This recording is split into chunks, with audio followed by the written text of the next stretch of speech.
Corona से ठीक होने के बाद राजधानी सहित पूरे झारखंड में कई ऐसे मरीज हैं जो ब्लैक फंगस जैसे खतरनाक बीमारी से ग्रसित हो रहे हैं, जो कि राज्य सरकार की लगातार चुनौती बन रही है। ऐसे में ब्लैक फंगस से बचने के लिए क्या कुछ उपाय हैं, कैसे लोग खुद को रिकॉग्नाइज कर सकें कि हम ब्लैक फंगस से ग्रसित हो रहे हैं, डॉक्टर से कैसे इसमें सलाह लेना है, इन सभी मुद्दों पर बात करेंगे हम राजधानी के प्रसिद्ध ईएनटी स्पेशलिस्ट डॉक्टर समित लाल जी से। हमारे साथ डॉक्टर समित लाल जी, हम उनसे बात करते हैं। सर, आपका ईटीवी में स्वागत है। सर, हम जानना चाहेंगे, जिस तरह से ब्लैक फंगस के मरीज लगातार बढ़ रहे हैं, क्या सर कारण है? क्योंकि यह बीमारी नई तो है नहीं, पहले भी हुआ करती थी, लेकिन अभी कोरोना काल में यह लगातार बढ़ गई है। सर क्या इसका मुख्य वजह आप कहते हैं? देखिए, इसका मुख्य वजह कोरोना है। पहले भी ये बीमारी होती थी और उन लोगों को होती थी जिनको इम्यूनो सप्रेशन की बीमारी रहती थी, शुगर बहुत बढ़ा रहता था और बहुत सारी बीमारियों से ग्रसित रहते थे। कोरोना के आने के बाद आपको समझना चाहिए, कोरोना खुद भी इम्यून सिस्टम को अफेक्ट करता है। कोरोना एक डायबिटोजेनिक बीमारी है, डायबिटीज़ को भी प्रमोट करता है। और सबसे बड़ी बात है कि कोरोना को मात करने के लिए जो हमारे पास एक रामबाण है, वो है स्टेरॉयड नामक दवा। ये स्टेरॉयड नामक दवा का इनडिस्क्रिमिनेट यूज़ के कारण हमारी इम्यूनिटी और दब जाती है और इसके दबने के कारण म्यूकोर के इंसिडेंसेस को ज़्यादा पाया जा रहा है। तो मुख्य कारण है इम्यूनो सप्रेशन कोरोना के कारण, प्लस कोरोना की जो दवाई है वो भी इम्यूनो सप्रेशन कराता है। और अगर आपको शुगर की बीमारी है तो ये तीनों चीज़, शुगर का बढ़ जाना, कोरोना होना, कोरोना के कारण आयरन का बॉडी में बढ़ जाना और आपकी आंतरिक शक्ति का कम हो जाना, ये तीनों फैक्टर कंट्रीब्यूट कर रहा है आज के डेट में म्यूकोर माइकोसिस को इतना बढ़ावा देने। सर, सवाल है, जिस तरह से सर कोरोना, आपने कहा कोरोना के मरीज या जो डायबिटिक मरीज हैं उनमें ज़्यादा ये दिक्कत है, तो सर जो डायबिटिक मरीज है वह खुद को कैसे इससे सुरक्षित रह सकें? क्योंकि कोरोना तो संक्रमित हो ही गए हैं वो, और डायबिटीज़ भी हैं, तो वो अब ब्लैक फंगस से संक्रमित ना हो, ये खुद को कैसे पहली बात मैं आपको बता दूं, ये ब्लैक फंगस का जो उपयोग हम लोग कर रहे हैं ये गलत है।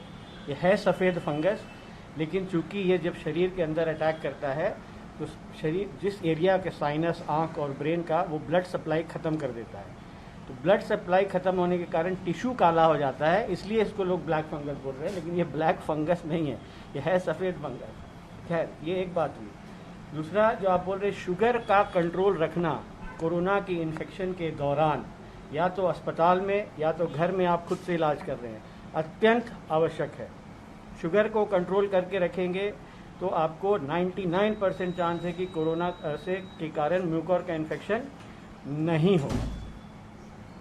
सर, एक और है कि जिस तरह से सर लोग, जिसको आप वाइट फंगस कर रहे हैं या लोग जान रहे हैं ब्लैक फंगस के रूप में, इसमें लोगों की आंखें चली जा रही है, तो आंखों को कैसे लोग बचा सकें? कब तक वो डॉक्टर के पास आ जाएं? उन्हें क्या ऐसा सिम्टम हो, इसको लेकर सर क्या कहेंगे सर आप? हाई डिग्री ऑफ सस्पिशन है ना, क्योंकि ये आंख से स्टार्ट नहीं होता है बीमारी, लेकिन जब आपको आंख में दर्द होना शुरू होता है, जब आपका आंख लाल हो जाता है, जब आपको आंख में सिम्टम आता है, तब आप डॉक्टर के पास जा रहे हैं, वो भी आंख के डॉक्टर के पास जा रहे हैं। आपको ये सिम्टम नाक से शुरू होगा, नाक आपका जाम हो गया, नाक से डिस्चार्ज आने लगा, एक साइड हेडेक होना शुरू हुआ, और आप डायबिटीज़ हैं, आप कोविड के बाद कोविड इन्फेक्शन आपको हो चुका है, तो तुरंत आपको एक नाक कान गला के डॉक्टर के पास जाके अपनी नाक का जांच कराना चाहिए। अगर ये शुरुआत में पकड़ा गया नाक के ही अंदर, तो ये आँख तक नहीं फैलेगा और आपका आँख बच जाएगा।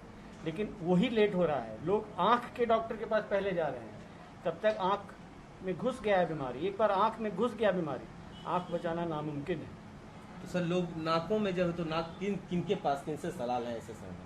नाक के डॉक्टर हैं उनके पास जाके एंडोस्कोपी करके देखना होगा, अंदर में कोई फंगस का बॉल तो नहीं है, या अंदर में कालापन तो नहीं शुरू हुआ। जो ब्लैक फंगस का काम है, काला कर देता है अंदर का म्यूकोजा, वो दिख जाएगा। तो नाक का नेजल एंडोस्कोपी आप कराएंगे, नाक का कालापन दिख गया, आपको तुरंत सस्पिशन होगा, एक MRI इसका जांच है, उसको कराना है इमीडिएटली। MRI में समझ जाएगा क्या डिजीज़ है, और तुरंत इसको ऑपरेशन करके जितना फंगस है उसको निकालना होगा। क्योंकि दवा, देखिए, ये फैल जाता है ब्लड में, लेकिन जो टिश्यू खराब हो गया है उसको निकालना जरूरी है। वो नहीं निकलेगा तो एम्फोटेरिसिन बी जो इसकी दवा है वो भी काम नहीं करेगी। तो दवा तो 6 महीना तक चलेगा, 2 से 3 महीना एम्फोटेरिसिन बी का कोर्स है, और 6 महीना तक आपको ओरल एंटीफंगल पे रहना होगा, नहीं तो वापस हो जाएगा। ये बहुत ही खतरनाक बीमारी है, इसको समझना जरूरी है। और इसका इलाज एक बार हो गया तो 2 दिन में इलाज भी संभव नहीं है। इलाज अस्पताल के अंदर 2 से 3 हफ्ते का है। और ये जो एम्फोटेरिसिन बी की दवा है वो एक तो उपलब्ध नहीं है, जो उपलब्ध है नॉर्मल एम्फोटेरिसिन बी वो किडनी को डैमेज कर देता है। तो 2 से 3 हफ्ता अगर ये नॉर्मल दवा आप चलाएंगे तो आपका किडनी बैठ जाएगा। सर यही सवाल हम जानना चाहते थे सर, जो एम्फोटेरिसिन बी लैकोजेनल आपने कहा, ये दवा सर उपलब्ध तो है नहीं मार्केट में, पूरे देश के साथ साथ झारखंड में भी इसकी समस्या है। ऐसे में सर क्या सर वैकल्पिक व्यवस्था होनी चाहिए, ये हम जानना चाहिए। कौन सी दवा सर आप लोग? एम्फोटेरिसिन बी लायोफिलाइज्ड अभी अवेलेबल है, सस्ता भी है, लेकिन वो बहुत टॉक्सिक दवा है। तो उसको अस्पताल के सेटिंग में किडनी का सिम्टम्स को, यूरिन आउटपुट, क्रिएटिनिन को मॉनिटर करते हुए चला सकते हैं जब तक किडनी डैमेज नहीं हो, लेकिन वो भी बहुत दिन तक नहीं चला सकते। एक से एक दिन तो वो किडनी को ख़त्म ही कर देगा। तो ये 2 धारी तलवार है। म्यूकोर की दवा जो अगर हम चलाएंगे, अगर लाइपोसोमल नहीं मिल रहा है तो नॉर्मल चलाएंगे तो किडनी डैमेज करेगा। लाइपोसोमल मिल गया तो एक तो महंगा है बहुत, एक वायल का दाम 8,000 रुपया है, और एक साथ कम से कम 3 से 4 वायल 5 वायल एक पेशेंट को डेली चलता है। तो समझिए 20 से 30 हज़ार का डेली का खाली इंजेक्शन का खर्चा है, और ये 2 से 3 हफ्ता तक चलेगा। तो आप सोच सकते हैं इसका बर्डन, इकोनॉमिकल बर्डन कितना हो रहा है। और नॉर्मल वाला चलाएंगे तो किडनी डैमेज हो रहा है। तो कुछ टैबलेट है जो कि अवेलेबल है, लेकिन वो भी महंगा है, लेकिन वो भी अभी मार्केट में नहीं मिल रहा है। पोसाकोनाजोल करके टैबलेट आता है, तो उसका भी थेरेपी आप समझिए कि 5 से 6 हज़ार रुपये डेली का है, लेकिन कम से कम वो किडनी डैमेज नहीं करेगा। तो सरकार को चाहिए कि ये सारी दवाओं को मुफ्त में उपलब्ध करावें। काहे कि पेशेंट तो ऑलरेडी कोरोना हो गया, कोई अस्पताल में भर्ती हुआ प्राइवेट में, तो इतना इतना पैसा पहले ही खर्च हो गया उसका, फिर उसको म्यूकर हो गया, फिर इतना इतना पैसा खर्च करना है, तो आदमी जाएगा कहाँ? सर एक सवाल है सर, जिस तरह से सर राजधानी में अभी तक दर्जनों मरीज मिल चुके हैं, आपने भी कई मरीजों का इलाज किया है, कुछ एक मरीजों की मौत भी हो गई है। ऐसे में सर एक वरिष्ठ चिकित्सक होने के नाते क्या आप मानते हैं कि इसे, कुछ एक राज्यों ने सर अभी तक इसे महामारी भी घोषित किया है, ब्लैक फंगस को, म्यूकोरमाइकोसिस को, तो क्या इसे सर अभी महामारी घोषित करना चाहिए? ये आपसे कोई महामारी नहीं है। आप लोगों को एक रिस्पॉन्सिबिलिटी के साथ इसके बारे में बात कीजिए, है ना। रिस्पॉन्सिबिलिटी के साथ इसको डील कीजिए। ये कोई महामारी नहीं है, सबसे बड़ी बात इसको समझना है ना। ये नॉर्मल युवक को नहीं होगा।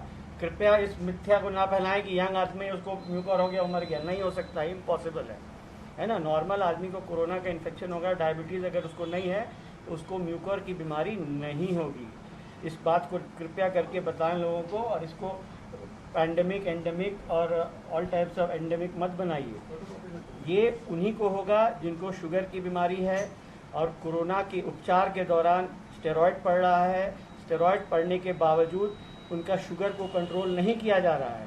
दूसरा चीज़, इनजुडिशियस यूज़ ऑफ स्टेरॉयड। स्टेरॉयड जरूरी दवा है, लेकिन जिस दिन कोरोना का इन्फेक्शन आपको RT-PCR पॉजिटिव आया, उस दिन से स्टेरॉयड खाने की आवश्यकता नहीं है।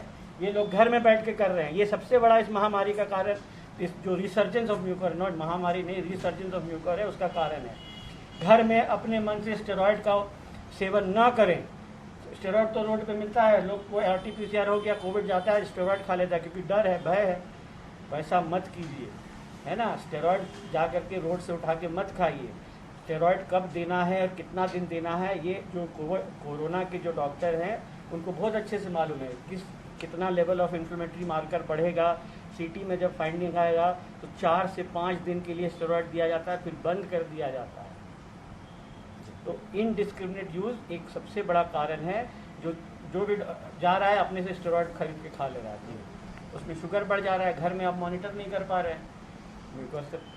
आखिरी सवाल है सर, थोड़ा लोगों के ये जो सर व्हाइट फंगस की बात आ रही है कि अब नई बीमारी व्हाइट फंगस लोग कह रहे हैं, व्हाइट फंगस यही है या फिर यह कुछ इसके अलग सिम्टम है या कुछ अलग बीमारी है? यही व्हाइट फंगस है जो कि टिश्यूज़ को काला कर देता है, तो इसलिए कुछ लोग इसको ब्लैक फंगस बोल रहे हैं, लेकिन ये है व्हाइट फंगस जो टिश्यूज़ को काला कर दे रहा है। इसका नाम है म्यूकोरमाइकोसिस। म्यूकोरमाइकोसिस एक ऐसा फंगस है जो अभी इस एटमॉस्फेयर में है, हम और आप सब अपने अंदर ले रहे हैं। आप ब्रेड को छोड़ देते हैं बाहर, गीला हो जाता है ब्रेड, या खाना जो बाहर आप छोड़ देते हैं उसमें एक फंगस लग जाता है सफ़ेद सफ़ेद, वही म्यूकोर है। सब जगह है, सबके नाक के अंदर है, लेकिन आपकी अगर इम्यून पावर अच्छी है तो आपके अंदर वो ग्रो नहीं करेगा क्योंकि शरीर उसको मार देता है। तो आपका जब इम्यून सिस्टम खराब होगा तभी ये आपको ग्रसित करेगी।